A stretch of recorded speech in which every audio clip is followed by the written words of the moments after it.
Mini रंगीन chicken वाला। ये कहानी है एक चालाक चिकन वाले की। शोलापुर नाम का एक गांव में शांतनु करके एक सेठ था। उसका एक मुर्गी का बड़ा सा फार्म था। आसपास के गांव को और शहरों को भी वह सप्लाई करता था। उसके पास सूरज करके एक आदमी काम करता था और सब कुछ संभालता था। एक दिन सूरज शांतनु के पास आया। सेठ जी, एक खुशखबरी है। मेरी शादी पक्की हो गई है। मुझे 10 दिन की छुट्टी चाहिए। मेरा जो बचाया हुआ पैसा है 5 लाख, वो भी चाहिए। क्या शादी? पागल तो नहीं हुए? अरे शादी के लिए 10 दिन की छुट्टी चाहिए? एक दिन ले ले, बस मंगलसूत्र पहना कर आ जाना। और तुम्हारा किधर का 5 लाख है रे? दिमाग ठिकाने पे है कि नहीं? ऐसा मत बोलो सेठ जी, वह सब मेरे कमाए हुए पैसे हैं। कोई छुट्टी और पैसा नहीं मिलेगा। शादी करेगा तो बर्बाद हो जाएगा। चुपचाप काम करना यहाँ, नहीं तो तनख्वाह भी नहीं मिलेगी। अच्छा सुन, कल मेरे एक बड़ा सा क्लाइंट आ रहा है। 10,000 मुर्गियाँ खरीद रहा है। संभाल के मुर्गियाँ देना। सेठ ऐसा बोलकर वहां से चला जाता है। सूरज निराश होकर अपने दोस्तों के साथ दारू पीने के लिए चला जाता है। सूरज सेठ जी की सारी बात उसके दोस्तों को बोलता है। फिर उसका दोस्त ने ऐसा बोला। सूरज, मुझे मालूम है कि शांतनु सेठ ऐसा क्यों कर रहा है। उसको शादी से बिल्कुल नफरत है रे, क्योंकि उसकी बीवी उसको हर रोज बहुत बुरी तरह पीटती है। ये एक नंबर का बेकार आदमी है। ऐसा क्या? फिर तो उसको मजा चकाना ही पड़ेगा। एक काम करता हूँ, सेठ ने बोला कि कल 10,000 मुर्गियाँ खरीदने के लिए कोई आ रहा है। मैं सब मुर्गियों को रंग डालकर कहीं छुपा देता हूँ, तब आएगा मजा। ऐसा ही सूरज अगले दिन सारी मुर्गियों को रंग डालकर बगल के झोपड़ी में छुपा देता है। थोड़ी देर के बाद शांतनु उस आदमी के साथ आया जो मुर्गियां खरीदने वाला था। शांतनु ये देखकर चौंक जाता है कि उसके फार्म में एक भी मुर्गी नहीं थी। अरे ये क्या रे सूरज, मेरे सारे मुर्गियाँ कहाँ हैं? पार्टी भी खरीदने के लिए आ गई है। ऊपर से मैंने उनके पास एडवांस भी लिया हुआ है। मुझे कुछ नहीं मालूम सेठ जी, लगता है सारी मुर्गियां उड़ गई हैं। चलो ढूंढते हैं।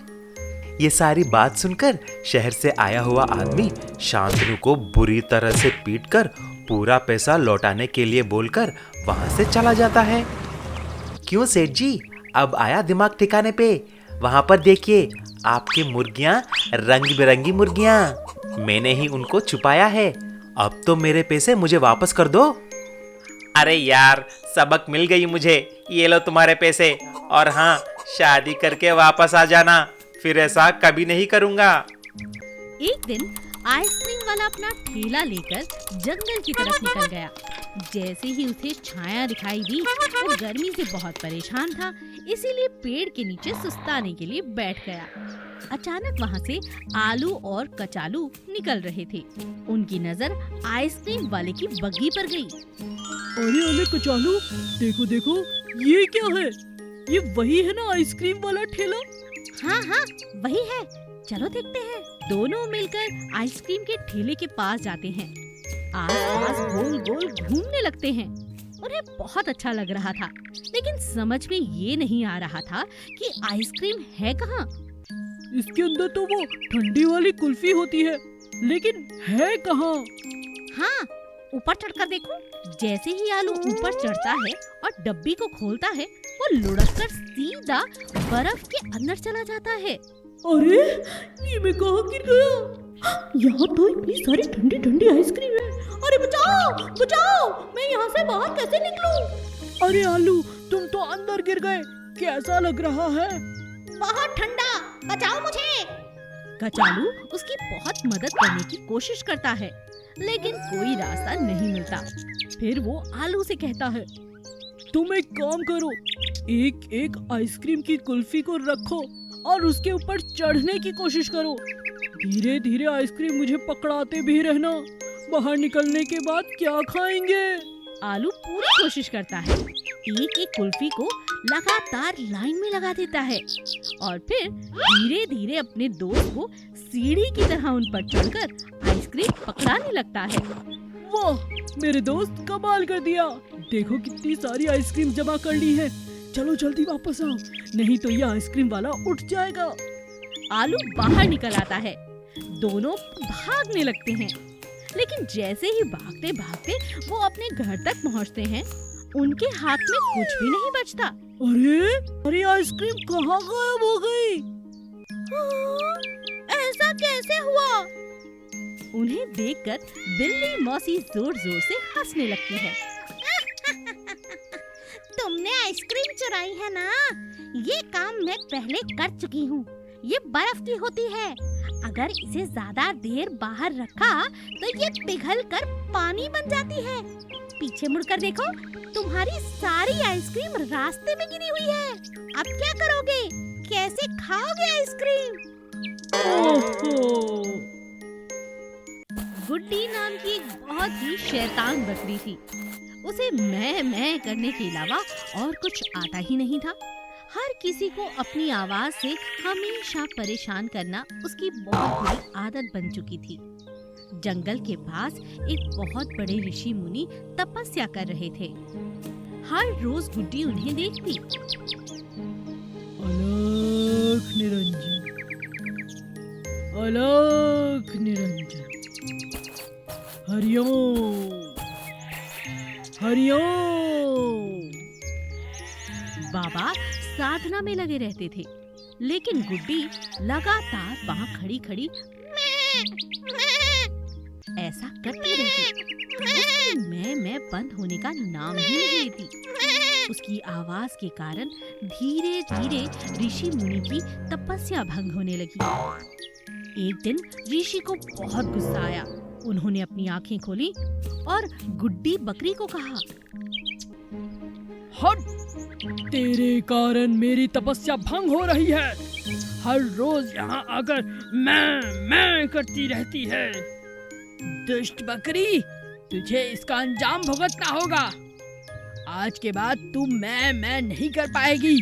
तेरा शरीर मिट्टी का हो जाएगा। ऋषि ने ऐसा कहा ही था कि तुरंत गुड्डी बकरी एकदम मिट्टी की बन गई।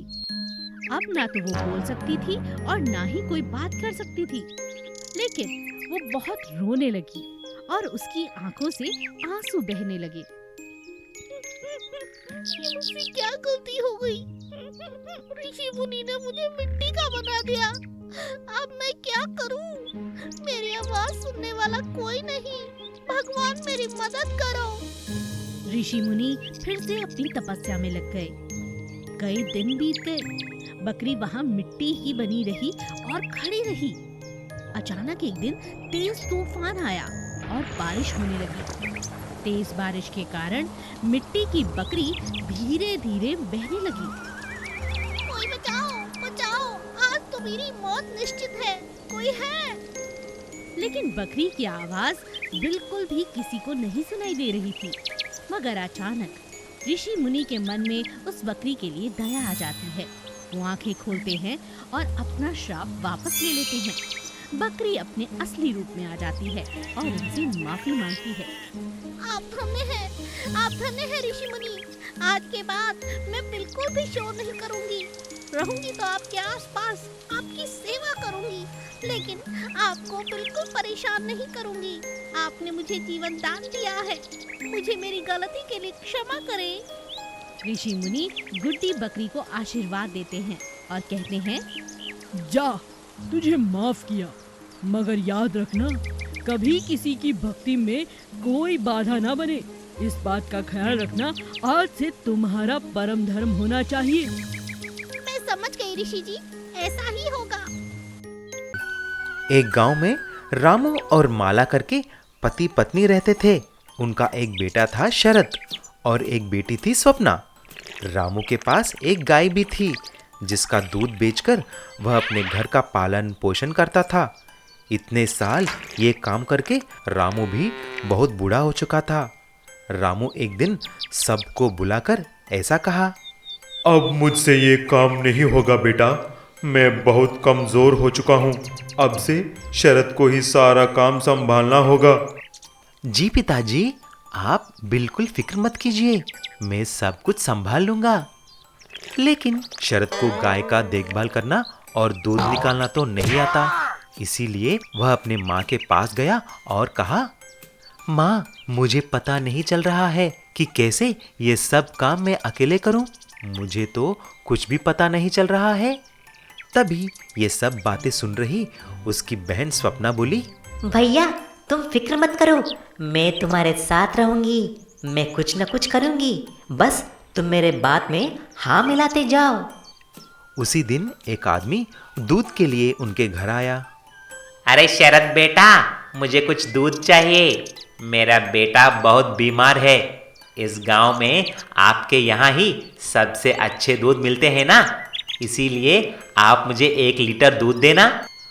जब शरद और स्वप्ना दूध के लिए गाय के पास जाकर दूध निकाला, तभी गाय सिर्फ आधा लीटर ही दूध देती है। शरद जब दूध उस आदमी को दिया, ये क्या है बेटा, ये तो सिर्फ आधा लीटर ही दूध है। तभी शरद कुछ बोलने से पहले ही स्वप्ना ने बोली, काका, ये तो चमत्कारी गाय का दूध है। आपने बोला ना कि आपके बेटे की तबीयत ठीक नहीं है, जरा ये दूध तो उसको पिलाकर देखिए, जादू हो जाएगा, जादू। अच्छा बेटी, ये तो बहुत अच्छी बात है ना। ऐसा बोलते ही वह आदमी चला जाता है। कुछ दिन गुजर जाते हैं, फिर वही आदमी शरद के घर आता है। बेटा शरद और स्वप्ना, आप कहाँ हो? आपने जो भी बात बोली वो बिल्कुल सही निकली। मेरे बेटे की तबीयत बिल्कुल ठीक हो गया है। आपको बहुत धन्यवाद। ये लो कुछ पैसे, आप दोनों की भला हो। जब ये बात गांव में फैल गया, सभी लोग उस चमत्कारी गाय का दूध पीने के लिए उसके घर के सामने लाइन लगा देते हैं। अचानक उस चमत्कारी गाय का दूध फेमस हो जाती है और उनका सेल्स बढ़ जाते हैं। लेकिन शरद को ये बात समझ में नहीं आया और स्वप्ना से पूछा, लेकिन स्वप्ना, आखिर बात क्या है? ये सब कैसे हो गया? भैया कुछ नहीं, मैंने कहीं पढ़ा है कि जड़ी बूटियाँ और कुछ ऑर्गेनिक दाना खाने से दूध की विशिष्टता बढ़ जाती है। बस मैंने ऐसा ही ऑर्गेनिक दाना और जड़ी बूटियाँ गाय को खिलाई और हमारी दूध चमत्कारी गाय का दूध बन गया है। है ना सही बात? उस दिन से चमत्कारी दूध बेचकर शरद और स्वप्ना, रामू और माला भी खुशी खुशी रहने लगे।